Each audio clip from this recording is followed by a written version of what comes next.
자, 이제 우리 3교시 6시까지인데 6시까지 사실 구약을 다 끝내야 돼. 그다음에 이제 우리 저녁 식사하시고 이제 남은 시간 신약을 그래도 신약까지 해야 일단 전체는 다 보니까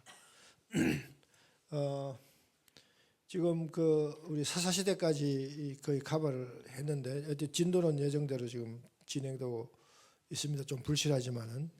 근데 사사시대를 조금 보강해서 말씀드리면 우리 이제 성경 읽는 우리 통건통독 성경 읽기는 이제 줄거리를 따라 읽으면서 그리고 그 줄거리를 배경에서 나오는 메시지를 파악하고 거기서 이제 소위 은혜 받고 감동받고 이제 변화받아야 되거든요.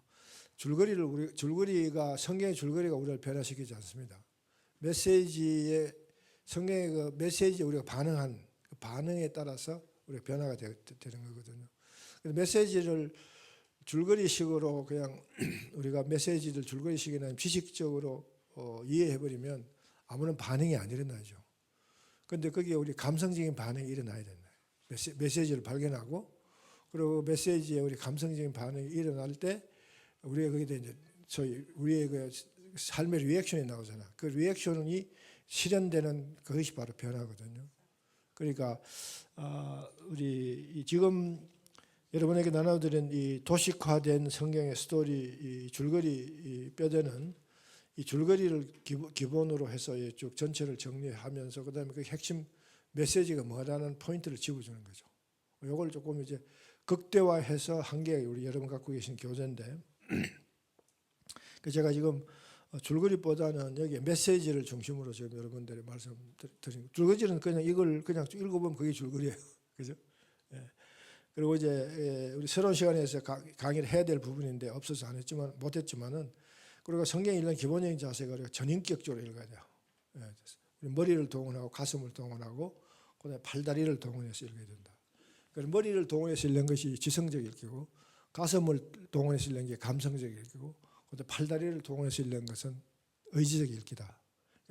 하나님이 누구이신가를 지성적으로 알고 그 하나님에 대해서 내가 인격적으로 반응하는 것이 감성적 읽기고 그렇게 반응을 통해서 깨달음이 오는 것을 삶으로 실현하는 게 의지적 읽기다. 이게 전인격적으로 총체적으로 성경을 읽어내야 성경이 우리 이렇게 파워풀하게 다가오지.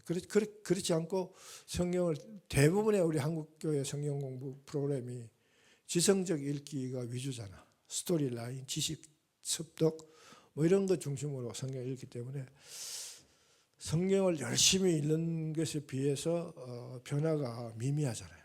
거의 미미하거든요. 이유가 거기에 있다는 생각하시고 여러분들은 어쨌든 책도 메시지 중심으로 책을 썼기 때문에 그걸 파악하시면서 읽으시면 좋습니다. 우리 레위기 마지막 사사기 마지막 그 강의할 때 사사기 마지막 부분에 사사 시대에 접어들면서 그러니까 정복 시대가 끝나고 사사 시대로 접어들면서 사사기 1장에서 바로 쫓아지지 못했다는 그 내용을 기록한 이유는 바로 다시 선악과 사건을 일으켜버린 얘기다. 그 얘기를 다른 표현을 하는 얘기라고 생각하시면 돼요.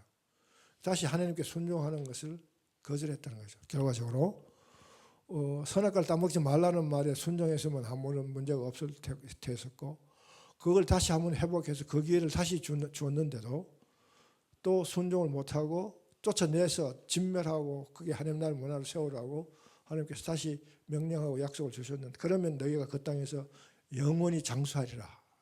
그러니까 복을 다시 회복하는 그런 메시지를 그 속에 함축해 주셨는데 그냥 귀찮아서 아무도 안 지켰다는 거죠. 안 지킨 가장 근본적인 이유가 바로 여러분 화면에 띄워드린 저 내용이 핵심입니다. 그러니까 그래서 여러분 아까 얘기했지만은 땅을 분배할 때 여호수아서에서 땅의 점령을 마치고 분배할 때 제비 뽑아서 각 지파에게 나눠줬잖아요. 그런데 레위 지파는 땅을 받아가서 땅을 경작하면서 땅을 먹고 살기 위해서 땅을 경작하면서 그 다음에 하나님 나라의 일을 함께 할 수가 없는 거죠. 레위의 핵심은 그 앞에는 이 하나님의 성막을 관리하고 하나님과의 관계 가운데 제사 제도를 관리하는 그런 영적인 일을 담당하는 것이 레위 지파의 임무인데 땅까지 줘가지고 너가 땅으로 묵고 살게 하면서 그 일을 하라. 이게 다른 지파에 비해서 이중 부담이 되잖아. 다른 지파는 그냥 자기 땅을 가지고 먹고 살기는 그만인데 레위 지파는 그렇게 먹고 살면서 또 하는 나라 일까지 하니까 너무 부담이 크니까 레위 지파는 땅을 안 주고 11지파에게 너희들이 다 농사 짓고 땅을 경작해서 먹고 살고 그러고 11조를 거두어서 레위의 생계를 도와주고 그리고 성막을 유지할 수 있도록 경비를 제공해라. 그게 11조의 정신이거든요.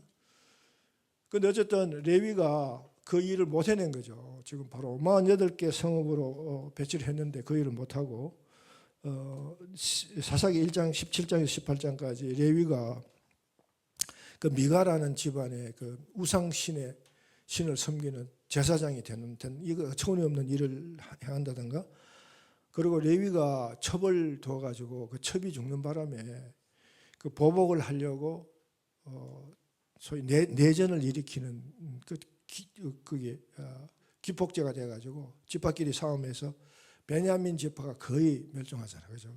그런 일들이 레위 이 사사기 19장 21장에서 기록되어 있습니다. 이 두 가지 상황에서 레위가 제 역할을 못한 거죠. 하나님이 주신 제 사명을 감당하지 못하니까 이들이 영적으로 바로 설 수 있는 일을 할 수 없으니까 이들이 소위 난장판이 되는 거죠. 그러니까 각기 자기 소견대로 행하였더라. 이 문제는 사사시대뿐의 문제만 아니라 오늘 이 시대도 우리 똑같아요. 우리도 왕이 없으므로 각기 소견대로 행하는 삶을 교회 출석하면서도 산다고요. 누가 왕이에요? 누가 우리의 왕입니까? 성경에 임재하신 하나님이시죠. 그분이 왕이라는 말은 그분의 가르침이 우리의 삶의 원리가 되고 우리가 거기에 순종해야 되는 삶으로 하나님 관계가 유지가 돼서 하나님 주시는 태초의 복을 약속했던 그 복을 우리가 누리며 살아갈 수 있는 게 성경의 아주 기본적인 원리고 가르침인데 그걸 안 하니까 그분을 나의 왕으로 입술로는 왕이라 그러고 찬송 부를 때는 왕인데 실제로는 내 사상체계라든가 내 가치관 속에 그분이 나의 주도적인 역할을 하는 왕의 역할을 안 하고 내가 그러면서 나는 내대로 살아가는 거죠. 내가 살고 싶은 사는 거야. 내 신발 신고 여전히 뛰어다니고 그렇게 해가지고서는 하나님의 역할이 하나님의 나라가 이루어지지 않는 거고 그 수많은 교회가 있어도 바로 하나님의 문화가 이 땅에 세워지는 일이 일어나지 않는다는 거예요. 교회가 있지만은 교회가 다 각기 자기 소견대로 해버리는 그 교회에 소속된 교인들이 성경대로 안 살고 각기 소견대로 살아버리니까 교회 목사님들 어떻게 하죠? 속수무책이죠. 그죠? 네. 이걸 우리가 잘 깨달으시고 그래서 밑에 마지막에 시대 정신은 그 시대의 종교가 주도한다. 따라서 종교 지도자가 타락하면 그 시대의 정신도 타락한다. 이거는 성경 내외적으로 진리입니다. 우리 역사를 봐더라도 성경 외적 인류의 역사를 봐도요. 지도자가 타락하면 망하는데 그 지도자 그룹 중에서 그 시대를 망하게 하는 그 그룹이 누구냐면 전 종교 지도자죠. 우리 한국 역사 한번 보세요. 고려가 왜 망했나요? 신라가 왜 망했나요? 위정자들이 잘못해서 망했나요? 뭐 그런 요인도 있지만은 그 시대의 정신을 주관하는 불교 성녀들이 타락하니까 그냥 나가잖아요. 이조도요. 유교의 정신이 원래 정신이 아닌 참 변질된 정신으로 막 당정으로 번지고 이러니까 그 시대 정신이 그냥 막 이조도 그래서 망해버리잖아요. 그죠? 오늘 이 시대도 마찬가지입니다. 미국도요. 제가 갖고 있는 성경적 관점으로 관찰해 볼 때 미국이 점점 원래 미국의 그 성경적 정신을 점점 잊어버리고 가잖아요. 요즘은 어느 정도까지 나오냐면 소위 크리스천 내셔널리즘이라는 얘기까지 나와요. 그게 크리스천 내셔널리즘이 미국의 white people, 백인 우월주의자들의 성도들이 중심이 된 하나의 어떤 섹트 같은 기독교 섹트 같은 그런 팔을 형성해가지고 성경적 교리가 변질되어 있는 점. 뭐 한국 교회는 말할 것도 없고 그러니까 이제 미국에서 가장 영성한 교회가 어떤 교회냐면 조엘 오스틴 같은 그런 기복 신앙. 그냥 막 복받는 데 혈안이 돼가지고 하나님의 나라는 뒷전이고 내가 복받으면 된다. 이런 그 중심으로 모든 걸 생각하고 하는 그런 교인들 중심이 되면 그 시대는 망하게 됩니다. 하나님 진노가 임할 수밖에 없다. 그걸 보여주는 게 사사기의 핵심 메시지다. 그렇게 이해를 하시면 됩니다. 자, 이런 상황이 되니까 이 사사기 끝에 가면 사사기 끝에 사무엘 상으로 넘어가면서 사무엘이 등장하게 되죠. 사무엘이 등장해서 사무엘이 이제 이 사사 시대의 마지막 사사입니다. 사사기에 나온 사사는 모두 12명이지만은 마지막 사사 사무엘인 사무엘 상에 등장해서 이스라엘의 사사 시대의 전체 사사들의 수는 13명이 되죠. 사무엘 사사가 사사 시대와 왕정 세대를 연결해주는 소위 말하는 그 트랜짓 피어리드에서 역할을 하는 그런 사사가 되죠. 그러고 이제 왕정 시대로 넘어갑니다. 왕정 시대로 넘어갑니다.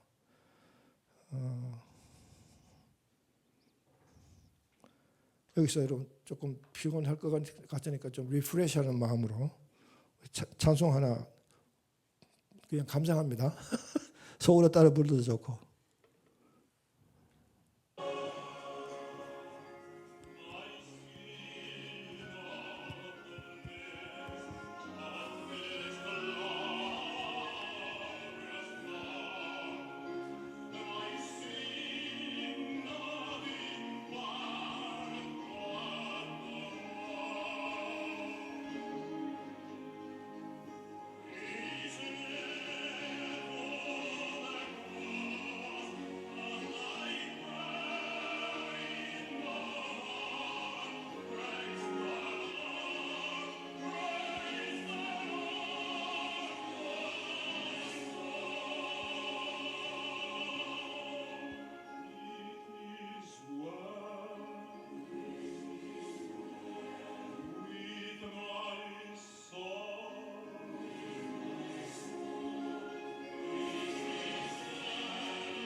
아멘. 예. 이 찬송가에는 굉장히 심오하다 그럴까? 굉장히 그 슬픈 에피소드가 있어요. 에피소드가 실화인데 이 찬송 작사를 하신 분이 시카고에서 유명한 변호사예요. 근데 이분이 영국을 가족 여행을 하기로 하고 가족들하고 여행을 떠난 직전에 이 변호사가 자기 이 업무 때문에 떠나지 못하고 가족을 먼저 보내게 돼. 이 해리 포든가 라스네임 그런 분인데 찬송가에 이름이 나와 있습니다. 그런데 가족이 먼저 떠나고 내가 뒤따라 가면 먼저 가 있어라. 그러고는 가족을 먼저 보냈는데 가족이 탄배가 파산해서 가족이 다 죽어버려요. 그러니까 그 기분이 어떻게 적었죠? Why me? 그런 기도 중에 하나님께서 이 변호사를 그 마음을 어루만져 주셔서 그냥 그 마음의 평강을 주시죠. 그 평강된 순간에 자기 이 시를 고백시를 씁니다. 여기서 곡을 붙여서 그 내력을 알고 보면 여러분 그런 상황에서 내 영혼 평안해를 부를 수 있다는 것은 인간의 힘으로 못합니다.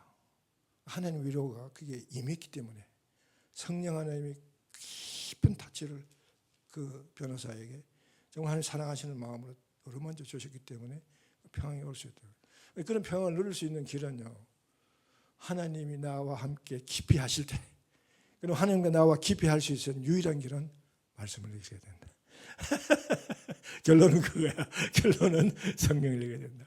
성경을 읽으면서 여러분 깊은 그런 경지에 들어갈 수 있는. 그래서 우리가 첫 시간에 얘기했듯이 바로 우리 삶 가운데 하나님의 생기가 있어야 돼. 생기. 흙 플러스 생기. 네페시 하야. 우리 이 처음 모습, 이걸 잠시 잊으면 이 모습을 회복할 수 있도록 개별적으로 우리 늘 성경 읽고 기도하고, 그래서 정말 이 찬송처럼 내 영혼 평안해 평안해 평안해 고백할 수 있어요.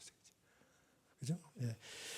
자, 우리 이제 이번 3교시는 6시까지인데 우리 커버할 부분이 구약 마지막이라고 했습니다. 근데 우선 왕정시대로 넘어왔을 때, 여러분 10페이지 교재, 10페이지 왕정시대에 있습니다. 왕정시대는 3명의 왕이 40년씩 통치하던 시대입니다. 사울, 다윗, 솔로몬. 이제 그 사사시대에 왕이 없음으로 각기 자기 소견대로 행하면서 그들의 삶이 이제 남백성에 빠지게 되니까, 그러면서 주변 국가들, 주변 부족들이 이제 특히 블레셋이 강하게 이스라엘 백성들 압박하고 괴롭히고, 그러니까 이들이 점점 이제 불안해지기 시작해요. 그러면서 사무엘 시대에 와서 이 사무엘은 걸출한 그런 좀 하나님의 종인 사무엘이 제사장으로 또 사사로 섬기는 그런 시대에 있으면서도, 이 사무엘 개인은 굉장히 위대한 신앙과 하나님의 종이지만 그 아들들이 좀 망나니야. 그리고 그때 대제사장이 누구냐면 엘리라는 제사장이 있는데, 그 엘리의 제사장 아들이 홈리와 비나하스라는 아들이 있었는데, 이 두 아들이 완전히 개차반이야. 그러니까 그들이 이 엘리가 늙어서 죽게 되고 사무엘도 자꾸 늙어가니까 백성들이 저 아들, 제 2세들이 다시 대를 이으면 이 사회는, 이 나라는 점점 더 불안해지겠다. 그래서 이제 왕정을 요구하는 그런 소위 데몬스트레이션을 하게 되죠. 그래서 결국은 하나님께서 왕정을 허락하시고 이제 넘겨주는데, 그때 사무엘을 통해서 사울을 이제 첫 왕으로 세웁니다.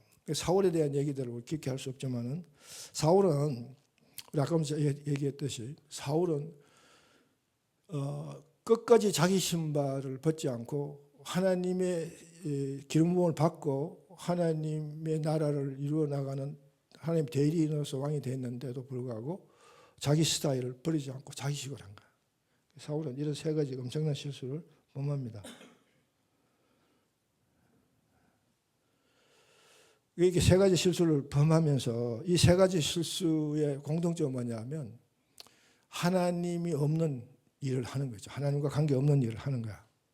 하나님을 무시하고 하나님의 명령을 어기고 하나님의 규례를 어기는 일들을 지금 하는 거죠.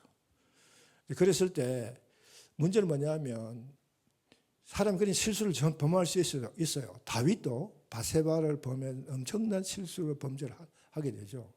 솔로몬은 더 큰 범죄를 합니다. 더 큰 범죄라. 결국은 솔로몬의 범죄 때문에 남북이 나눠지게 되죠. 그죠? 이게 왕정에서 볼 수 있는 스토리라인인데, 여기 중요한 사건, 중요한 핵심 포인트는 뭐냐면, 다윗은 그런 엄청난 범죄를 했을 때 다윗은 결과적으로 회개해요. 회개도 이제 볼 겁니다만 철두철미하게 회개해요. 그런데 사울은 이런 엄청난 하나님의 진노가 임할 수밖에 없는, 특히 3번째 진멸하는 명령을 자기식으로 해석했다. 이 자기식으로 해석하는 거, 이건 반역이거든요.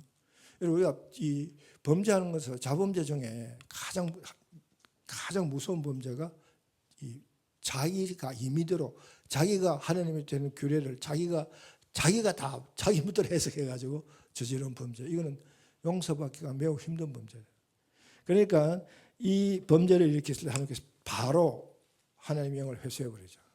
그러니까 이제 미쳐버리죠. 미쳐버리는데, 자, 그래서 이런 범죄를 저질렀을 때 이 사무엘이 이 사울에게 회개를 촉구합니다. 회개하라 왕이여. 하나님 앞에 중대한 범죄를 저지르는데 너 그렇지 않고서야 너가 너 왕권을 유지하기 힘들 거니까 회개해라. 그러니까 이제 회개를 독촉하니까 마지못해서 회개하는 신용을 합니다. 같이 읽어볼까요? 시작. 내가 범죄하였을지라도 이제 청하옵나니 내 백성의 장로들 앞과 이스라엘 앞에서 나를 높이사 나와 함께 돌아가서 내가 당신의 하나님 여호와께 경배하게 하소서. 여기 두 가지 내가 오렌지색으로 하이라이트한 부분이 사울의 회개하는 모습인데 전혀 회개하는 자의 모습이 아니죠. 범죄하였을지라도 범죄한 걸 자기는 인정 안 해. 그런데 사무엘이 자꾸 범죄했다고 그러니까 그래 범죄했다고 치자. 내가 그러니까 내가 회개하는 신용을 할게. 그리고 내 체면 좀 살려주라. 왕의 체면이 뭐냐? 나의 장로와 내 백성 앞에 왕의 체면을 살려주고. 여러분 하나님 앞에 회개하는 자가 체면과 자기의 범죄 인식을 인정하지 않는 그런 회개가 있습니까? 그렇죠? 이건 회개가 아니잖아, 그죠? 이런 상황 모습을 보니까 하나님이 사울을 버리죠. 사울을 버립니다. 그래서 우리 사울 왕의 모습을 통해서 자기 중심성을 내려놓는다는 것이 얼마나 심각하고 중요한가를 보여야 되죠.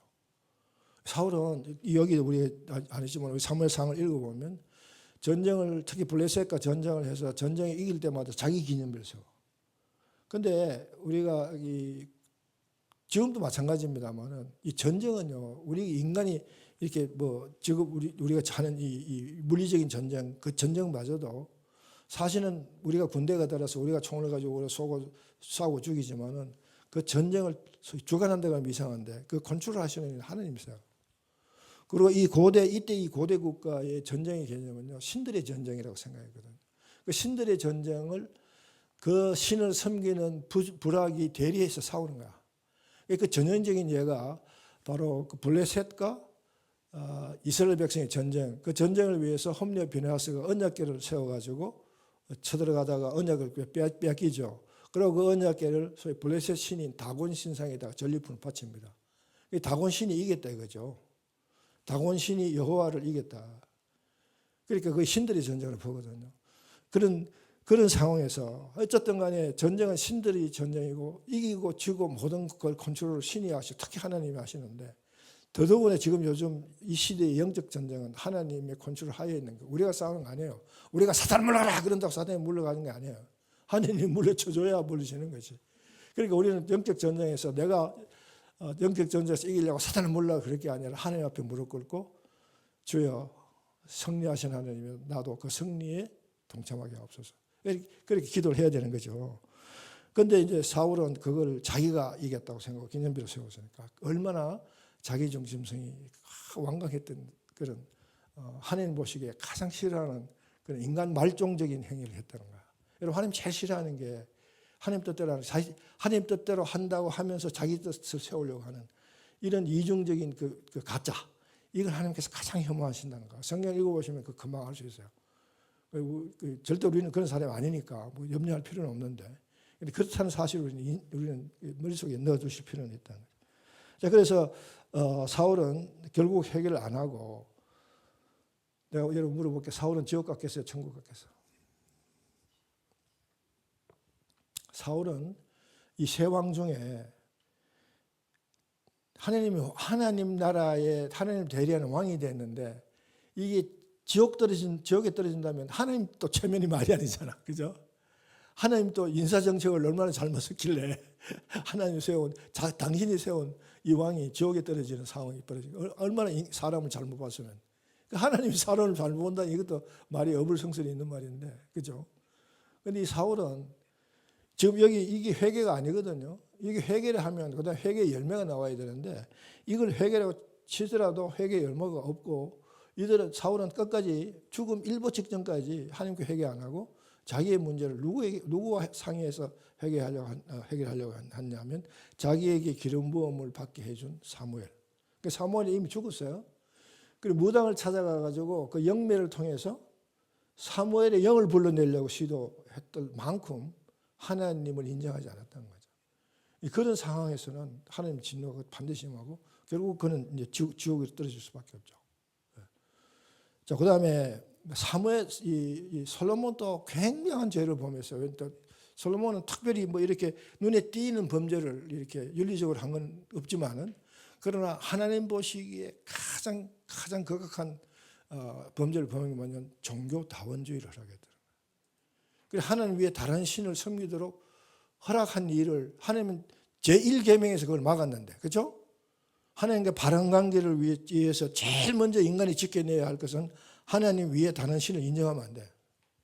하나님 그걸 제1계명 첫 번째 계명으로 딱 몫을 박았는데 솔로몬이 그걸 인정해도 좋다고 선포했잖아요. 국가 정책적으로. 그러니까 하나님 보시기에 솔로몬은 초창기에는 엄청난 정말 하나님 사랑을 받았던 왕인데 막판에 가서 180도의 다른 모습을 보임으로써 솔로몬은 이제 지옥에 갈 수밖에 없잖아. 그런데 솔로몬이 지옥에 떨어지면 정말 하나님 체면이 안 써. 왜냐하면 이건 그냥 제가 성경의 내용을 유추해서 그냥 스토리를 만들어서 얘기를 하는 건데, 근데 나는 상당히 일리 있다고 생각해서 이런 건 나누는데, 솔로몬을 지옥에 떨어뜨리면 하나님 체면이 안 서는 가장 큰 이유가 성전을 세웠잖아. 하나님이 거할 성전을 세웠잖아요. 근데 하나님 성전을 세워놓고 지옥을 가버렸다? 이 하나님 체면이 영 안 서. 우리가 천국 갔을 때 하나님 성전을 세운 솔로몬이 안 보이네요. 이러면 하나님 뭐 변명의 여지가 없어요. 만날 변명할 수도 없고. 그런 일이 일어나도 안 되고, 그죠? 천국에 누가 들어가요? 우리 모두 다 죄인입니다. 다 죄 짓고 하나님 앞에 다 용서받아야 하고 용서받는 사실 죄인이잖아요. 천국에 누가 들어가냐면 의인이 들어가는 것이 아니에요. 천국에는요, 회개한 죄인이 들어가는 것이요. 이 핵심이 뭐냐면 회개야. 사울이 회개를 제대로 안 했기 때문에 이 나락에 떨어졌고, 솔로몬은 회개했다는 기록이 성경에 없어. 딱 명문적으로 다윗처럼 다윗은 철두철미하게 회개를 했는데 그런 기록도 없고, 솔로몬은 한 기록도 없는데, 솔로몬이 회개했다고 간주할 수 있는 아주 결정적인 증거가 성경에 그게 전도서입니다. 전도서는요, 솔로몬이 자기식으로 멋대로 살아가 보고 싶어서 자기식으로 행복을 추구하는 삶을 살고 싶어서 별짓을 다 했는데도 불구하고 그런 행복은 없더라. 그래서 끝에 뭐라고 그래요? 안고 없는 찐빵은 하나님이 없는 삶이다. 그걸 깨닫고 청년들이여, 너희의 공고한 때가 이르기 전에 창조주 하나님을 기억하라. 그게 바로 그 구절에 솔로몬의 회개가 있다. 하나님이 없이는 아무 의미 없는 삶이구나 깨달았다, 그 말이에요. 솔로몬의 부귀영화의 삶도 하나님이 없이 사는 그런 삶일 때는 그것이 전혀 무의미하다. 그걸 깨달았다. 그게 전도서잖아. 이해가 됩니까? 그렇죠? 저는 그렇게 믿습니다. 전도서는요, 솔로몬의 회개서다. 정말 솔로몬이 참회로 같은 책이다. 그렇게 보는 거죠. 자, 그래서 회개란 뭐냐? 여기 우리 왕정시대의 이 많은 얘기들 중에 회개에 대한 얘기들을 좀 나누면서 넘어갈게요. 회개는 헬라어로 메타노에오라는 단어가 있어요. 메타라는 말은 달리한다. 그다음 노에오는 생각이죠. 여러분, 우리가 회개라고 얘기할 때, 회개는 우리가 죄의식이 없어지는 거, 죄의식을 바꾸는 어떤 행위, 뭐 그런 정도로 생각하면 완벽하게 회개를 잘못 이해하는 거예요. 회개의 목적은 그게 있는 거 아니에요.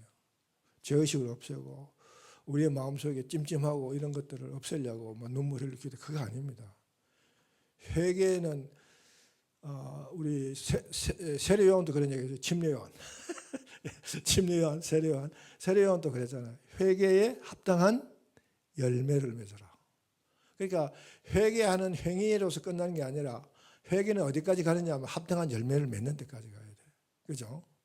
그래서 그러기 위해서는 뭐가 회개의 최종 마지막 종착역이냐 하면 생각을 바꾸는 거야. 죄성스럽게 생각하는 생각 자체를 바꾸는 거야. 삶의 모습이 온전히 바뀌지는 걸 회개라고 그래요. 그걸 히브리 말로 슈브라는 단어를 씁니다. 이 슈브라는 단어가 사실은 그 호세아서 6장에 나오는데, 호세아서 6장에 우리가 여호와께로 돌아가자. 우리가 여호와께로 돌아가자. 그러니까 이제 이 모든 제약된 삶을 다 청산하고 여호와께로 돌아가자. 그런 의미로 여호와에 돌아가자 할 때 슈브라는 단어를 써요. 슈브라는 단어는 여호와께로 돌아가는, 가는 길을 내 식으로 살아가려고 걸어가는 길을 180도로 바꿔가지고 하나님께로 돌아간다. 그래서 회개란 생각을 달리하는 것이다. 생각을 바꾼다는 것이다. 감정이나 기분을 바꾸는 것이 아니다. 이걸 꼭 기억하시면 좋겠어요. 그래서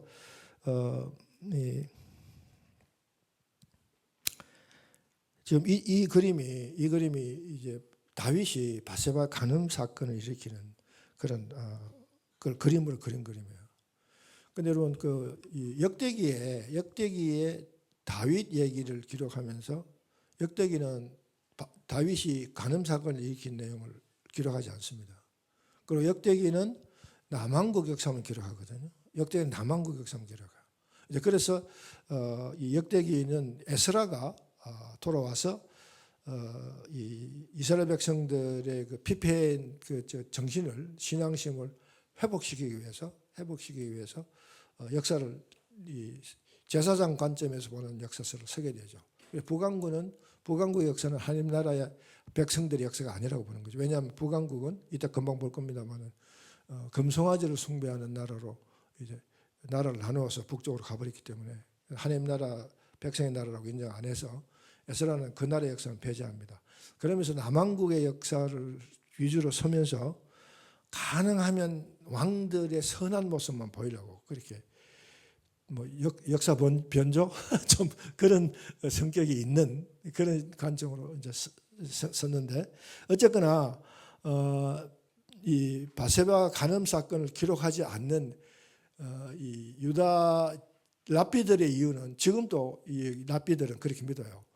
지금 제가 최근에 읽은 그 뉴욕에 있는 유명한 그 유대교 랍비가 쓴 랍비가 본 구약 얘기, 그래가지고 구약 뭐 유대교도 구약은 공유하니까 그 자기들이 이제 랍비 유대교적으로 구약을 해석한 책이 있어요. 그 책을 쭉 보면 이 부분에서 이걸 이 다윗이 간음을 안 했다고 보는 이유를 랍비들은 어떻게 믿냐면, 다윗 당시에 전쟁이 많았잖아요. 가장 치열한 전쟁에 나가는 장군은 이혼 정수를 쓰고 나간대요. 가서 전사하면 이혼 수속을 다시 안 밟을 테니까. 그래서 살아 돌아오면 다행이고, 그 죽으면 그냥 바로 그냥 이혼 처리된 상태로 그냥 이 사람은 소위 돌싱녀가 되는 거야. 그 아내는 돌아온 싱글. 그러니까 이게 유부녀가 아니고 과부가 되는 거죠. 그죠? 그러니까 이 바세바의 남편 우레아가 바로 그런 어떤 당시의 규례에 의해서 이혼 정서를 쓰고 이혼을 하고 갔다는 거야. 그렇기 때문에 바세바는 다윗과 관계를 맺을 때는 유부녀가 아닌 과부다, 돌싱녀다. 그러니까 이거는 간음죄가 성립이 안 된다. 이제 그렇게 보는 거죠. 궁생은 병명인데, 근데 성경은 분명히 한쪽 열왕기의 기록은 분명히 간음이라고 썼고, 그 간음에 상한 하나님의 그 징별의 대가가 다 나오거든요. 그러니까 그건 좀 엉터리 없는 짓이지만 어쨌든 다윗이 이런 범죄를 했을 때 그 범죄를 숨깁니다. 이렇게. 여러분 죄 짓고 뭐 죄 지은 것이 기분 좋아가 막 자랑하고 다니는 사람 누가 있어요? 죄를 지으면 그 죄를 다 감추고 싶은 거야, 그죠? 그러니까 이 다윗이 죄를 지고 감추려 그러니까 나단이라는 선지자가 이런 그 양 부잣집과 양 가난한 집 사이에 일어나는 일들을 중심으로 예화를 들어서 다윗의 이 회개를 촉구합니다. 그 내용은 성경에서 읽으시고요.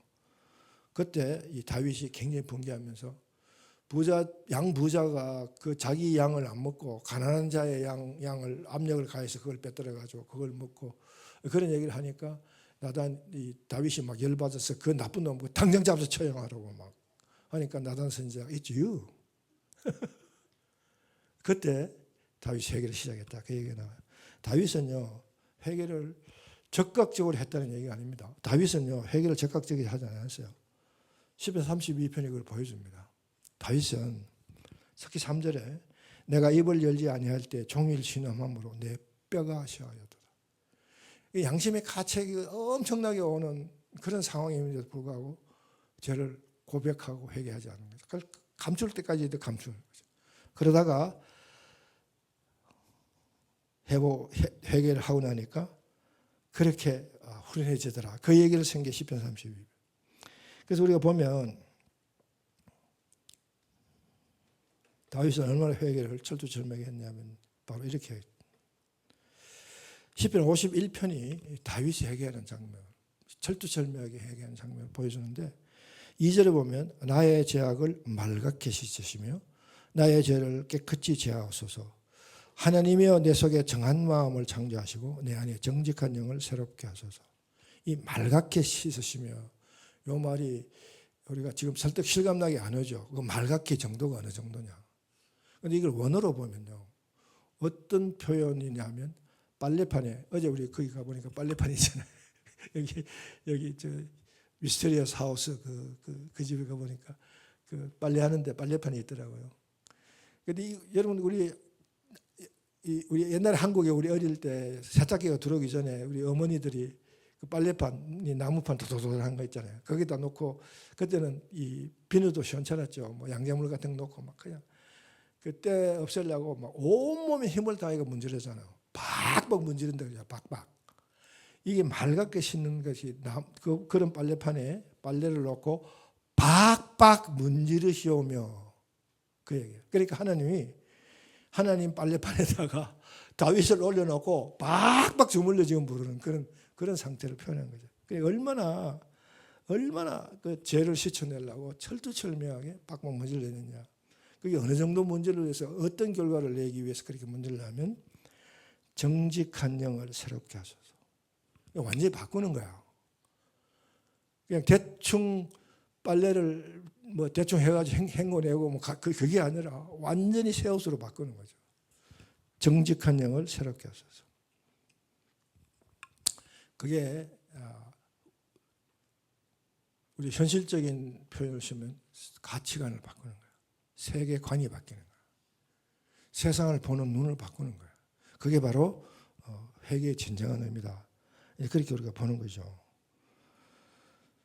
그래서 여러분들 우리 회개를 하실 때 특별히 이 회개라는 게 이제 나중에 오늘 마지막 시간에 구원론하고 연결해서 성화적 가정이라는 얘기로 연결해서 우리가 이제 살펴볼 텐데 우리 회개가 사실 이게 쉬운 얘기는 아니에요. 그런데 이제 이론적으로 논리적으로 우리가 설명할 때 회개는 단순히 감정의 변화를 일으키게 하는 하나의 어떤 과정이다. 그렇게 생각하면 안 된다. 적어도 우리 생각은 실제로 우리가 그렇게 회개를 못한다 할지라도 회개는 정말 정직한 영을 새롭게 하는 거야. 박박 문질러서.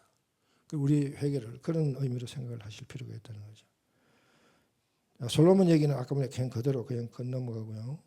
그래서 자 이제 그 솔로몬의 그 범죄 때문에 그 종교 다원주의를 인정하는 하나님이 가장 싫어하는 범죄를 솔로몬이 저지름으로써 하나님께서 그 나오잖아요. 직접 하나님의 진노가 임해서 그 옷을 12조각을 내가지고 떡 찢어가지고 10조각은 북쪽이 주고 남쪽은 그런 행위 예언을 통해서 하나님이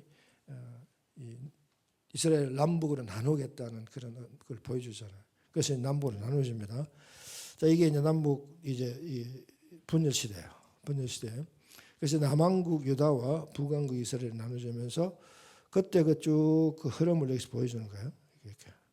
그래서 이게 이제 포로 시대로 이어져 가지고 결국 북왕국이 먼저 망하지만은 남왕국도 결국은 망하게 되는 그런 내용들을 쭉 담고 있다. 그래서 이 시대에 이 분열 왕국 시대의 끝에 가면서 그리고 포로 시대가 시작될 그 무렵에 이스라엘은 어떤 문제에 봉착하게 되느냐면 자 우리 이 그림을 통해서 한번 볼까요?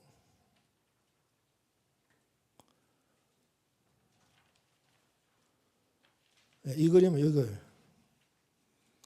자 이걸 큰 그림을 통해서 우리가 볼 때 이 구약의 신구약의 성경의 전체 큰 그림의 가장 중심 허리 부분인 신에서 언약이다. 그죠? 그리고 신에서 언약을 맺기 위해서 우리가 앞에는 그 신에서 언약을 맺기 위한 준비 과정으로 쭉 아브라함 언약을 중심으로 해서 준비 과정을 했다가 언약을 맺고 그다음부터 그걸 실현하는 과정이다. 실현하는 과정. 특히 구약은요. 그랬을 때 이 분열 왕국 이때쯤 왔을 때는요. 그 실현하는 과정, 실현이 거의 없어졌어. 그러니까 얼마나 이들이 영적으로 타락해가지고 하나님하고의 관계가 거의 이제 아주 미미한 연결줄 겨우 썩은 동아리줄만 겨우 남은 정도예요. 이게 끊어지면 다시 선악과 사건처럼 인간들이 다시 하나님과의 관계가 온전히 끊어지니까 이걸 막아야 돼. 하나님께서 이걸 막고 어쩌든지 관계를 유지할 뿐만 아니라 회복해서 저들을 다시 낙원으로 회복시켜야 되는데 이게 점점 약해지니까 하나님께서 이걸 막으려고 소위 선지자를 투입하기 시작합니다. 여러분 이제 제가 이 그림이 없는데 여러분 우리 교재 책에 두꺼운 교재 원래 원교재 책에 보면 이 부분에 왕 선지자 한눈에 보기 도표라는 게 있어요. 예, 그 왕 선지자 한눈에 도표를 쫙 펴시고 이 부분에 분열왕국 이 부분 보시면 그 밑에 보면 선지자들이 막 등장하기 시작해요. 그런데 그 앞에는 선지자 하나도 없어. 그때만 선지자가 집중적으로 투입되거든요. 그게 뭘 의미하냐 하면 이스라엘 백성의 영적 상태가 선악과적 가장 극한적 상태까지 온 거예요. 하나님 관계가 다시 끊어질 수밖에 없는 상태에 오게 되는 거죠. 자, 그래서 하나님 선지자를 투입합니다. 그래서 이때부터 소위 우리는 또 다른 분열 왕국 시대에 또 다른 한 시대가 시작되는데 그게 선지자 시대예요. 자, 이 도표를 가지고 선지자 시대를 한번 쭉 훑어볼게요.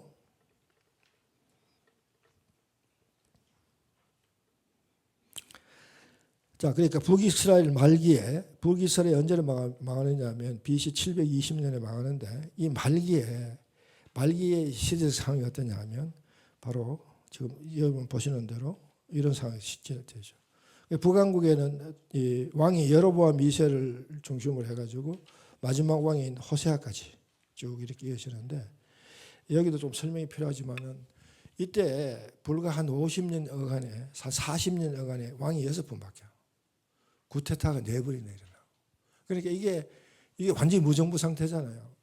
엉망진창이죠. 그때 왜 이런 일이 있느냐면 북왕국은 우선 근원적으로 하나님 나라가 아니에요. 하나님을 왕으로 섬기는 나라가 안 되고 북왕국이 독립하면서 분열해가 독립하면서 저들은 금송아지를 숭배하는 정책을 씁니다. 하나님과 완전히 멀어지죠. 그러니까 하나님 진노가 처음부터 임해 있는 데다가 이들이 여로보암 2세 때 어쩌다가 솔로몬의 버금가는 번영 시대를 맞이합니다. 그때 이 주변 압력 국가가 누구냐, 패권 국가가 누구냐 하면 아수르인데 이 무렵에 아수르가 아직은 기반을 잡지 못해가지고 그 패권주의적 팽창주의를 펴고 있지 않고 국내 정세에 몰두해가지고 주변 국가에 간섭을 하지 않는 그런 상태를 이용해서 이 여로보암이 굉장히 많은 부를 회복해가지고 잘 사는 나라가 돼요. 근데 여러분 이 잘 산다는 게 항상 좋은 거 아니죠, 그죠? 잘 살 때 그냥 뭐 분배라든가 이런 것들이 모두 원만하게 다 이루어지면 좋은데 사람이 탐욕이라는 게 있어가지고 이 잘 살면 사람들이 더 잘 살고 싶어서 움켜쥐는 그런 본성 때문에 소위 빈익빈 부익부 현상이 생깁니다. 근데 이게 잘 살수록 더 많아져요. 이제 그 얘기에 대해서 조금 구체적으로 얘기를 할 텐데, 자, 이런 상황이 되니까 그들의 그 사회, 정치, 경제적인 상황이 전부 합쳐지고 영적으로 암흑한 시대를 겹쳐가지고 완전히 무정부 상태가 되는 거죠. 자, 이런 상황을 막기 위해서 하나님이 요나와 아모스와 호세아를 투입합니다. 그러니까 여러분 그 이제 선지서를 읽을 때 칼빈도 그렇게 얘기했지만은 그 선지서를 쓴 선지자가 활동하던 그 시대적 배경을 반드시 이해를 해야 된다. 그거를 굉장히 강조하거든요. 그래서 이 성경을 연대기적으로 읽을 필요가 있는 거죠. 성경을 연대기적으로 읽어야 이런 배경을 우리가 배울 수 있어요. 그렇지 않고 성경의 책 순서를 읽으면 이 앞뒤 배경이 연결이 안 되기 때문에 그냥 그걸 무시하고 건너뛰거든요. 그래서 읽어야 되는데, 어쨌든 우리가 아모스 시대를 중심으로 좀 구체적인 상황을 이제 조금 다음에 볼 텐데, 어쨌든 지금 북왕국 상황이 망할 무렵 상황이 이래 됐고, 그 무렵에 남왕국은 우시아 왕을 통해서 아몬까지 이어집니다. 이 므낫세와 아몬이요, 이스라엘 남북 왕조를 통틀어서 가장 악한 왕이에요. 성전을 완전히 아주 그냥 하나님이 질식할 정도로 성전을 더럽힌 장본인이 이 두 왕이고, 그 할아버지 아버지 히스기야 왕과는 완전히 대조적으로. 그래서 하나님이요, 우리 열왕기하 24장에 보면 하나님이 이렇게 말씀하셔. 내가 므낫세의 악행으로 인하여 남왕국도 멸망시키리라. 그런 내용이 나올 만큼 이 므낫세가 악행을 거듭한 아주 악한 왕이에요. 이 무렵에 남왕국에서 이사야와 미가가 선지자로 활동합니다. 이 선지자들이 오게 된, 이따 봅니다만 오게 된 결정적인 계기는요, 바로 하나님과 이스라엘 백성들의 관계가 거의 이제 끊어질, 석은 동안이 줄 정도가 남은 상태가 되니까 막으려고 하나님께서 그들을 회개하고 돌이키려고 선지자를 투입하기 시작했다. 그걸 꼭 이해를 하셔야 돼요. 그 다음에 북왕국이 망하죠. 그래 결국 북왕국이 722년에 망합니다. 그래서 남왕국 유다만 남아요. 이때 패권 국가는 누구냐면 바벨론이에요. 바벨론. 이거는 여러분 교재에 도표 없습니다. 이거 스크린을 잘 보고 나중에 스크린을 다 띄우면 나중에 필요하다면 사진을 찍으세요. 이 도표는 다른 자료에서 제가 이제 또 공개를 합니다만은, 어쨌든 이때 남왕국 유다가 남아서 이때는 요시야, 여호아하스, 여호야김, 여호긴, 그리고 시드기야까지 해서 결국 남왕국도 망하게 돼요. 이때 이제 가장 많은 선지자들이 투입돼요. 많다고도 가장 중요한 선지자 누구냐면, 이제 포로가 일어나기 시작하는데, 이런 상황이 벌어지는 것들 사실 막으려고 사실 선지자가 투입되는데 결국 일어나죠. 나훔, 스바냐, 예레미야, 에스겔, 다니엘, 하박국. 그러니까 이 선지자 중에 가장 무게 있는 선지자가 이때 활약하셨어요. 가장 무게감 있는 선지자. 이 중에 예레미야, 에스겔, 다니엘은 소위 대선지서를 쓴 아주 무게감 있는 그런 선지자입니다. 자, 이 포로는 왜 일어나게 되냐면, 여러분 그래서 나중에 꼭 참고하십시오. 하나님께서 시내산에서 언약을 맺고 그 언약을 지키기로 다시 다짐하면서 레위기 26장에 이런 말씀을 하세요. 너희들이 이 언약을 잘 지키면 그 땅에서 장수하고, 지키내지 못하면 내가 너희들을 그냥 지킬 때까지 계속 해초리를 때릴 것이다. 그래 얘기 안 하고요. 안 지켜내면 다시 흩어버리겠다. 그럼 흩어버린다는 말의 맥락은요, 선악과 언약에서 선악과 열매를 따먹고 낙원의 추방을 당하는 것 같은 맥락이에요. 이 낙원에서 이 가나안 땅, 하나님의 복지의 가나안 땅, 이 땅에서 내가 저희들을 다시 추방하겠다. 결국 이들이 안 돌이키니까 하나님께서 결국 이들을 추방해버리는 그런 사태가 벌어지는 것이 포로 사건입니다. 결국 포로가 일어나서 남왕국도 결국 586년에 망하고 포로 기가 진행된 후에 포로들이 돌아오기 시작하죠. 그다음에 이제 포로가 돌아오는 것도요. 포로가 하나님께서 이스라엘 백성을 낙원에서 추방하고 그 추방된 아담과 하와를 다시 낙원으로 회복하시려고 구속의 역사를 시작한 것 같은 맥락이에요. 왜요? 하나님의 가장 첫 약속이 뭐라고요? 하나님께서 제일 먼저 하신 약속이 뭐라고요? 이런 줄거리는 머릿속에 관통해 있어야 되거든요. 다시 한번 말씀드릴 테니까 잊어버리지 마세요. 이거는 다른 거는 잊어버려도 괜찮은데 이건 절대 잊어버리면 안 돼. 복 주시려고. 창세기 1장 28절에 저들에게 복을 주시며, 이게 하나님의 가장 으뜸되는 약속입니다. 하나님 이 약속 하나 때문에 하나님은 우리를 결코 버리지 않으신다. 버릴 수 없어. 버리면 하나님이 거짓말쟁이야.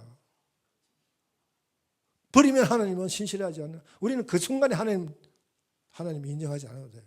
하나님 스스로 거짓말쟁이 되어버리죠. 그렇죠? 왜? 창세기 1장 28절에서 우리가 생기기 전에 복 준다고 하나님, 당신의 입으로 우리가 생기기 전에 약속해놓고 그 다음에 난 네 떡 내몰라. 넌 고약한 놈들이니까. 근데 너희들 살아. 그런 건 하나님 아니잖아. 하나님 약속이 그건 순 엉터리잖아. 그죠?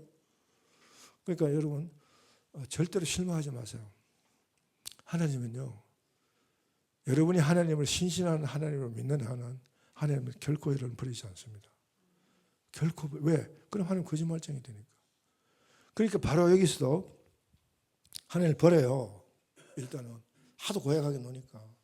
근데 그걸 그러고 끝나시는 게 다시 병 주고 약 주는 거죠. 다시 회복한다. 귀환시킨다. 이때 학개, 스가랴, 요엘. 근데 돌아와가지고 성전을 짓고 또 하나님 앞에 회개하고 부응하고 잘 살기로 약속하고 그래서 성벽을 지어주고 했는데 또 개판으로 돌아가. 그래서 결국 하나님이 이스라엘 백성을 여기 너희들하고 함께 이 구속 역사를 이어가는 건 여기까지다. 말라기에서 관계를 끊습니다. 말라기는 하나님과 이스라엘 백성의 관계가 말라 죽는 것을 기록한 것이다. 말라기가 아니고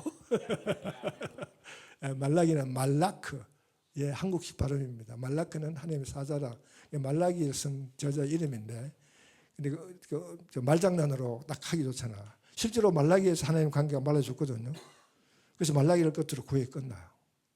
그런데 이게 말라 죽는 말라기는 틀림없는데, 근데 그 속에 하나님이 또 기회를 딱 주셔서 그게 말라기 1장 11절입니다. 말라기 1장 11절. 이제 내 이름이 이방 세계에서 더욱 빛날 것이다. 그러니까 이스라엘 백성의 제사장 나라의 기능은 여기까지다.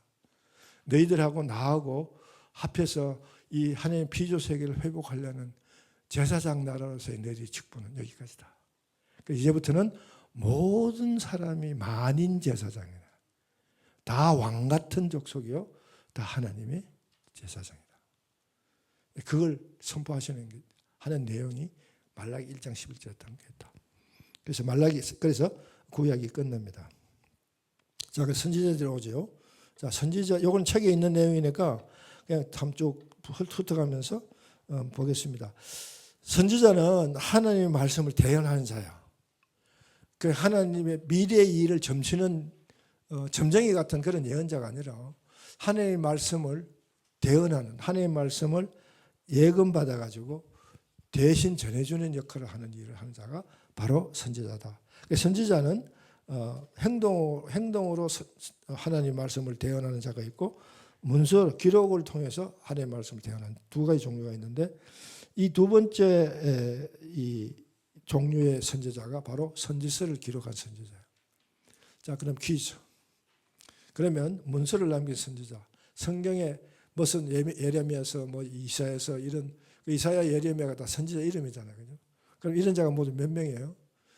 그 전에 선지서는 모두 몇 권입니까? 이건 주일학교에 나오는 얘기인데, 주일학교에 나오는 상식적인 얘기인데, 그러면 성경은 모두 몇 권이에요?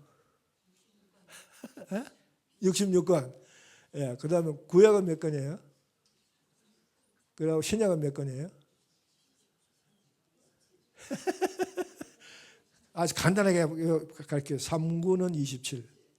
3구 27 절대 잊어버리면 안 돼요. 39권이 구약이고 27권이 신약이에요. 3구 27. 그죠? 자, 그러면 그걸 다시 또 세 번 할게요. 구약에 크게 세 가지 종류의 책이에요. 3장르.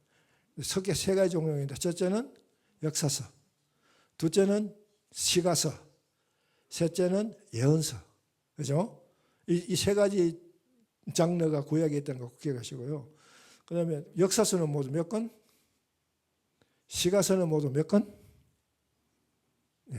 자, 이걸 써줄게요. 말로 하면 역사서를 12권도 맞는데 그 12권의 구성을 17권의 구성 전체죠. 그럼 이거를 모세 5경과 역사서 12권 합쳐서 17권이에요. 그죠? 그 다음에 시가서 5권. 그죠? 욥기, 시편, 잠언, 아가, 전도서. 그 다음에 이제 예언서는 몇 권이 돼야 돼요? 39권이 되려면. 17권이죠. 17권입니다. 그 다음에 여기 이걸 다시 세분화하면 대선지서 5권과 소선지서 12권으로 나누죠. 자, 요 17권을 쓴 예언서를 쓴 자가 바로 두 번째 해당되는 거야. 문서를 남긴 선지자. 저쪽 쪽이 잘 보입니까? 내가 맡고 있지는 않겠죠, 그죠? 예, 오케이. 그래서 그러면 이 문서를 남긴 선지자는 몇 명입니까? 여러분 여기 같이 잡는 속아요. 예, 이게 17 예언서가 17권이라 그래가 17명 그러면 나는 무식합니다를 폭로하는 얘기. 예, 16명이 맞죠, 그죠? 예레미야가 2권을 썼다. 예레미야서와 예레미야를 썼다. 그래서 여기 16명이 정답입니다. 그러니까 이제 그것 때문에 머릿속에 탁 정리가 되죠. 이거는 상식적으로 이해를 하셔야 돼요. 성경 전체 구조를 이해하는데 꼭 필요한 데이터이기 때문에. 그럼 신약도 마찬가지예요. 신약은 몇 권이죠? 신약은 모두 27권이죠. 27권 신약은 복음서 뭐죠? 4권, 역사서 1권, 그죠? 사도행전. 그 다음에 서신서 몇 권? 예언서 1권. 그러면 27권. 그럼 요거는 몇 권? 21권. 그렇죠? 네, 그렇게 기억하시고. 서신서 중에서 바울 서신, 공동 서신 그렇게 구별하는데 그거는 이제 여러분 나중에 책을 통해서 공부하십시오. 어쨌든 이렇게 성경이 이제 구조가 되잖아요. 그죠? 그 다음에 선지자들이 외치는 핵심 메시지가 뭐냐면 바로 하나님과의 바른 관계를 회복하라는 것을 핵심적으로 외치는 선지자. 그걸 가지고 우리는 제사장 영성의 선지자다 그럽니다. 이 제사장이 하는 핵심 임무는 뭐냐면 하나님과의 바른 관계, 하나님과의 바른 관계를 얘기하는 그 임무를 맡은 게 제사장이고 선지자는 사회 정의 이런 걸 주로 외치는 이웃과의 바른 관계. 그래서 그것을 선지자 영성이라고 그런다. 그걸 여러분 꼭 구별해서 이해를 하시고요. 자, 우리 이제 거의 시간이 다 됐으므로 제가 우리 한 가지만 좀 핵심 메시지를 좀 나누고 제가 강의를 마칠게요. 자, 여기 제사장 영성, 선지자 영성을 주장하는 이 내용을 근거로 해서 우리가 한번 선지서의 각 특징을 한번 살펴보면 호세아서는 무슨 영성을 강조할 것 같아요? 호세아서. 우리가 특히 서신서를 읽을 때는 이런 부분을 개요적으로 먼저 이해를 하셔야 돼요. 호세아 선지자가 활동할 때 북왕국에서 활동했으니까 북왕국의 시대적 배경이 뭔지를 이해하시고 그런 시대적 배경에서 호세아가 강조했던 핵심 선지자가 메시지가 뭔지를 개요적으로 먼저 이해를 하셔야지 그 읽을 때 그게 이해가 돼. 그러니까 그걸 책에 내가 다 설명했으니까 책을 보시되 이제 마리나스에 설명하면 호세아는 북왕국이 잃어버린 하나님의 관계를 회복하는 하나님의 관계를 강조하는 소위 제사장 영성을 강조한다. 그런데 아모스는 북왕국이 사회, 정치, 경제적으로 부패하고 타락했기 때문에 일어나는 이웃과의 관계, 망가진 이웃과의 관계를 물론 하나님의 관계가 회복되는 건 자동적이고 당연히 있는 얘기고 강조점이 이웃과의 관계를 회복하는 거기에다가 핵심 포인트를 주어서 강조했기 때문에 이것을 선지자 영성이다. 아모스의 외침의 핵심은 선지자 영성이다. 이런 것들을 이 선지서를 읽기 전에 미리 우리 책이나 다른 데이터를 통해서 이런 걸 개요적인 이해를 먼저 하셔야 돼요. 그냥 더부럽게 읽으면 진짜 아무것도 몰라. 이해가 안 되니까 재미없고 그러다 보면 성경을 포기하니까. 그래서 이 책을 만들어준 거예요. 예.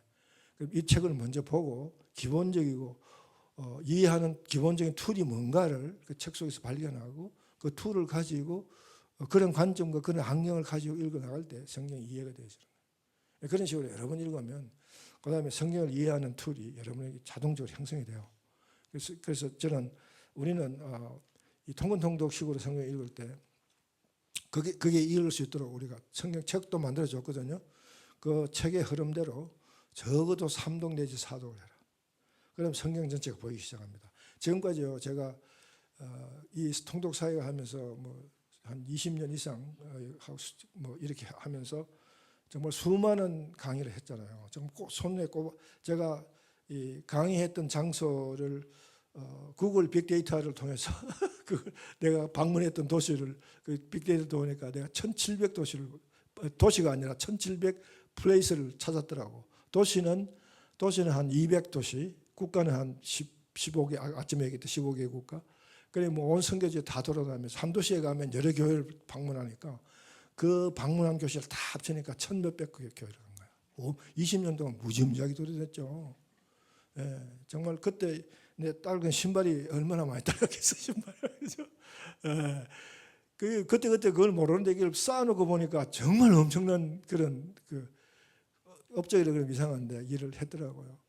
근데 그렇게 막 하면서 참 많은 간증을 듣게 되죠. 가는 데마다 뭐 어떤 데는 공식적으로 간증하고 간증문을 보내주기도 하고 또 개별적으로 뭐 부분적으로 하는데 그 많은 간증 중에 공통점이 이거예요.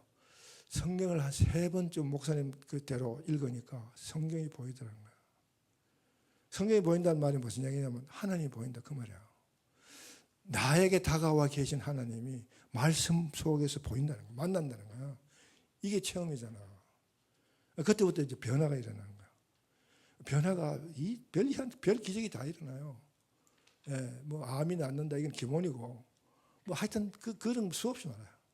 어쨌든 그래서 여러분들이 성경 읽을 때 그냥 덮어놓고 막 많이 읽어야 되는 그것보다도 정말 엑스를 가지고 필요한 내용을 찾기 위해서 그런 어떤 전제적인 그런 이해의 툴을 갖추고 그걸 위해서 이 책을 만들어 준 거니까 그런 용도를 잘 이해하시고 활용하시면 좋겠네요. 자, 그래서 아모스 얘기를 하면서 제가 여러분과 나누고 싶은 문제를 꼭 하나 우리 남은 시간 10분 남았는데 10분 동안 정리하고 이제 저녁 식사를 하겠습니다. 우리 목사님 통해서 들은 얘기인데 이 스탠포드의 설립 정신이 믿음, 사랑, 소망 그 성경의 그 3가지에다가 하나를 더 더해가지고 구제라는 단어를 넣어서 4가지 핵심 스피릿을 들었다고요. 그래서 그 얘기를 듣고 제가 속으로 그 스탠포드가 아모스서를 제대로 읽었구나. 저는 만약에 그분이 크리스찬이라면 이 아모스서가 바로 그걸 강조하는 책이거든요. 그런데 지금 우리 크리스찬들이 미국이고 뭐고 간에 특히 한국 교회 크리스찬들이 제일 안 되는 부분이 믿음, 소망, 사랑은 너무 열정적으로 붙드는데 구제가 안 돼요. 구제는 전혀 관심이 없는 거야. 오죽했으면요 1930년대 평양의 장로교 평양노회가 각 교회의 10분의 1을 구제헌금을 쓰라. 노회가 결의를 했는데 지금 대한민국 교회에 한국에 있는 한국교회가 구제 예산이 과연 그 예산의 10분의 1을 하고 있는가? 나는 그렇게 자신 있게 대답할 목사가 많지 않다고 생각해요. 왜냐하면 눈으로 보이잖아. 그래서 오죽했으면요 우리 사역원이 우리가 이제 강의를 우리 자체 주체로 강의를 하잖아요. 그렇게 우리 수강료 받고 강의를 해요. 강의 끝에 지금까지 전통적으로 꼭 종강 감사헌금을 받으라. 뭐 10원을 받든 뭐 100원을 받든 이거는 우리가 배운 바를 우리의 삶으로 실천하는 하나의 증표로 반드시 단돈 1원이라도 헌금하게 해라. 그래서 그 룰을 정해가지고 그걸 해요. 그리고 그거를 거둬가지고 어떤 때는 뭐 한 몇백만 원, 어떤 때는 1,000만 원, 뭐 이래가지고 한국에 독거노인들이 있죠. 이 독거노인들이 겨울에 연탄이 없어가지고 또 연탄이 돈이 있어도 연탄 사러 내려가기 힘들어가. 좀 달동네 사니까. 그래 그들을 돕는 한국의 목사님들이 연탄은행을 만들어가지고 연탄을 사서 무료로 주고 그걸 배달해서 집집까지 내주는 그 기사를 내가 CGN TV에서 보고 내가 정말 눈물을 흘리면서 그걸 봤어요. 그 너무 비참한 그 모습. 그래서 우리는 그 헌금 전액을 그 연탄행에다가 보냅니다. 미국에서 달러로 들어오면 달러를 한국에 보내고 그래서 작년에는 한 1,몇백만 원 만들어 가지고 연탄 이 추력 한 추력 사는데 몇백 정도 되는지 모르지만 그게 한 200만 원 든대요. 그래서 우리가 1년에 한 5차, 6차 정도 그 뭐 크게 도움은 안 되지만 그래도 많은 우리 교회 신앙단체들이 10만 모으면 한 해 겨울에 우리 독거노인들이 따뜻하게 지낼 수 얼마든지 있거든요. 그래서 우리라도 실천하자. 그래서 우리가 지금 열심히 하고 있는데, 근데 이 아모스가 그걸 강조하고 있는 중에 한 가지만 짚고 넘어갈게요. 바로 이 시대 궁핍에 대한 우리의 문제예요. 지금 이 얘기는 이 책을 쓴 월드비전의 리차드 스턴이라는 월드비전 총재가 이 책을 통해서 바로 이 얘기를 하고 있는 걸 내가 자료를 데이터를 인용해서 이런 거 나누는데, 이 책은요, 이 리차드 스턴이 미국의 유명한 큰 도자기 회사 CEO였어요. 이분은 MBA를 하고 대학 다닐 때 독실한 여인을 만나서 연애하다가 결혼해서 그 아내 덕택에 예수님 영접하고 미국교회 장로까지 되신 분인데, 이 도자기 회사 CEO로서 그때 총재가 되기 전에, 총재가 된 지도 벌써 20년, 30년이 넘은 분이 됐는데 그 전에 벌써 거의 100만 불에 가까운 봉급을 받고 지내는 사람인데, 총재를 맡아달라는 그 청을 받고 당연히 제일 첫 질문이 총재 연봉은 얼마입니까? 그러니 뭐 거의 10배 차이로 확 내려오니까 고민이 되죠. 근데 이제 원이 독실한 크리스천이니까 하나님 부름을 생각하고, 그리고 수락을 하고 연봉 10배를 깎아내리고, 그리고 시애틀로 이사를 다 옮기고, 그저 뭐 미네소타인가 있었다는데 그걸로 다 와가지고 그 최고급 신발을 운동화로 바꿔 신고 전 세계 구제 현장을 발로 뛰면서 다 누린 거야. 그래가지고 수많은 가난한 사람들을 그 선명의 그 펀드를 가지고 다 하고 펀드도 모으고, 그 체험담을 쓴 책이 이 책이에요. 여기 영어 잘하시는 분이 있으면 영어로 한번 읽어보시고, 아니면 안 되시는 분은 구멍난 복음이라는 한국말로 번역이 되어 있어요. 이 책을 한번 읽어보시고, 정말 우리 크리스천들이 구제에 대한 인식을 성경적으로 어떻게 가져야 될 것인가를 아주 구체적으로 확실한 어떤 자세를 키우는 도움이 되는 책입니다. 그래서 이 아모스를 강의할 때 저는 이걸 꼭 시간이 있을 때는 거의 한 2시간 강의해요. 이 책 중심으로. 근데 오늘 시간이 없으니까 딱 한 가지만 지금 나눌 텐데, 바로 그 중에 하나가 이분이 한 얘기예요. 세계 인구의 50%가 하루에 이불로 살아간다. 이게 이제 2009년도 통계입니다. 2009년도 통계인데, 이분이 이제 통계 MBA를 했기 때문에 나도 MBA를 했어요. MBA의 모든 이 디시전 메이킹은요, 통계적 근거가 있어야 돼요. 그냥 자기 생각으로 느낌으로 절대 안 통해. 그렇게 페이퍼를 내면 당장 F로 나오고. 통계를 가지고 이 통계가 또 어떤 통계냐? 유엔의 통계냐? 미국의 뭐 재무성의 통계냐? 노무성의 뭐 어디 이 통계가 나온 출처가 뭔지 그걸 다 밝히고, 그 통계에 대한 데이터를 가지고 다 이렇게 디시전 메이킹 하는 걸 보여줘야 그 비로소 교수가 학점을 주거든요. 그래서 통계가 굉장히 중요한, 이분은 미국의 그 IRS 빅데이터 통계와 유엔의 통계 두 개를 주로 쓰더라고요. 어쨌든 이분의 통계를 가지고 2009년도 당시에 세계 이불로 살아가는 인구가 전체 인구의 50%라는 거예요. 여러분, 그때 미국에 이때 당시 지금 다른 데이터 지금 여기 있는데, 이때 당시 미국의 1인당 평균 하루 소득이 130불이에요. 150불이나 140불. 그런데 이불로 살아간다. 이게 얼마나 빈부의 격차가 심하겠어요, 그죠?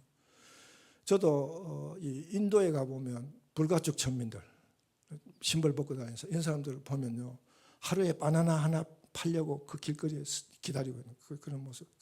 그리고 중국에 가서 제가 30년 전에 중국 갔을 때, 그때 그 중국의 노무자들이 그 고속도로 건설한다고 그냥 밥 하루에 2끼만 먹이죠, 뭐해서 일하는 거예요. 그런 인구가 그때 당시에 중국에 8억이 있을 때 8억. 밥 2끼, 그것도 뭐 진수성게 밥이 아니라 빵 하나 하고 국물 하나. 그거 얻어 먹으려고 밤낮 종일 막 그냥 그 도로 건설하는데 뭐 불도저나 이런 게 없어요. 삽 곡괭이 하나만 들고 다 하는 거예요. 그런 인구를 얘기하는 거죠. 하루에 2불을 연명하는데. 그런 사람들을 절대 빈곤에 허덕인 사람다. extreme poverty. 자, 이런 사람, 그러니까 이 사람들은 절대 빈곤이라는 것은요, 인간의 대접을 받을 수 있는 최소한의 그 상태. 그러니까 그를 깨우칠 수 있는 그리고 인간으로서의 자기의 몸을 유지할 수 있는 최대의 영양, 최소의 영양. 여러분 우리 영화에 우리 TV에 보면 흙을 간식으로 먹는 아프리카 애들이 얼마나 많아요, 그죠? 그뭐다 눈이 막 그냥 있는 데 들어가고 막 코가 있는 데 나와가지고 바짝 말려가 있는 사람. 여기 미국에 개보다 못해. 미국 개보다 못한 인구가 지구에 10억, 적어도 10억 이상이 깔려 있다는 거야. 그러니까 이들을 최소한의 인간의 하나님이 만드신 하나님의 형상과 회복할 수 있는 최소의 모습으로 회복하는 데 필요한 돈이 1년에 650불이 드는 거야. 이 650을 어떻게 조달할 건가? 이 사람이 통계를 자료를 가지고 보니까 미국의 2009년도입니다. 미국의 크리스천들이 11조를 하는가 안 하는가 IRS 데이터를 뽑아보니까 11조를 안 하고 2.58%를 2.58%죠. 그 10%를 헌금을 내는 게 아니라 자기 수입의 평균으로 2.58%를 낸다는 거예요. 그러니까 7%에 해당되는 돈을 떼먹잖아요. 그게 말라기 3장 얘기예요. 너희들이 내 헌금을 떼먹었지 않았냐, 말라기 3장에. 그죠? 그게 그때 이스라엘 폐망 말기에 일어난 현상이 아니라 오늘 이 시기에 미국 크리스천에게 일어나는 거예요. 11조를 내는 것이 성경의 원칙이고 교례고 그게 지금은 그게 강제 규정이 아니라 하지만은 그래도 우리가 적어도 10분의 1을 하나님께 바쳐야 돼요. 난 그걸 굉장히 강조하는데 그것도 안 하고 2.8%를 바친다? 이 말이 안 되는 거죠. 그래서 만약에 미국 크리스천들이 10분의 1조를 한다면 이 2.58%의 헌금이 들어온 가지고 교회를 유지하고 그래도 미국이 지금 세계에서 제일 많은 선교사를 보내잖아요. 선교비 하고 다 돌아가는데 그걸 다 쓰고도 10분의 1조를 11조를 했을 때 그걸 다 쓰고도 1680억 불이 남는다는 거야. 이 사람 계산으로. 그러면 거기서 650억 불을 쓰고 1000억 불이 남잖아. 아직도. 그죠? 여러분. 믿는 자여 의할고 믿는 자여 의할고 하나님도 속수무책이야. 하나님도 속수무책이라고 안 내놓는데 어떡할 거야. 안 내놓는데. 그러니까 찬송가에 이런 찬송이 있잖아요. 눈을 들어 하늘을 보라 어지러운 세상 중에 마지막 절에 믿는 자여 의할고 그 얘기는요. 하나님 나도 속수무책이다. 너희들이 가만히 있는 난들 무슨 수가 있겠냐. 너희들이 안 내놓는데. 안 내놓잖아요. 지금 내놓을 수 있는 상황인데. 그러니까 하나님이 아모스를 보내는 거죠. 아모스를. 어쩌겠습니까, 여러분? 여러분 어쩌실래요? 자, 6시입니다. 이 찬송 듣고 오늘 우리 인생을 한번 생각해 보자고요.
예, 우리 모두가 본향을 향해 가고 있는 삶을 살아가고 있죠. 그러면 우리 삶의 모습이 어떻게 해야 되는지를 하여튼 참 묵상하시면서, 자, 우리 저녁 강의 여기까지 마치고요. 이제 맛있는 저녁 식사로 들어가겠습니다. 자, 기도하고 마칠게요. 예, 그렇게. 하나님 은혜를 감사합니다. 주님, 저희들 택하시고 주의 백성을 삼아주시고 더 나아가서 주의 사랑의 도구로 삼으셨사오니 하나님의 우리의 마음에 감화 감동 주셔서 믿는 자에 의할 것에 대한 답을 찾는 지혜로운 자가 되게 인도하여 주옵소서. 우리 모두가 본향을 향하여 가는 길목 가운데 있음을 깨닫게 하시고 이제 하나님을 만날 때 우리가 어떠한 열매를 하나 앞에 내어놓을지를 묵상하고 생각하며 실행하는 우리 모두가 되게 축복하여 주옵소서. 그러기 위해서 더욱 말씀 읽기에 열중하며 깨우침을 받을 수 있도록 축복하여 주옵소서. 이제 우리에게 귀한 음식을 공개해 주셔서 감사합니다. 이 음식 먹고 더욱 강건해서 이 땅에 하나님 나라의 영광을 위해 살아가는 우리 모두가 되게 축복하여 주시고 준비하신 손길을 제공하는 우리 교회 모두에게 하나님 은혜로 충만하셔서 주님의 뜻을 이루는 귀한 주의 권속들 되게 축복하여 주옵소서. 감사하며 예수님 이름으로 기도드립니다. 아멘.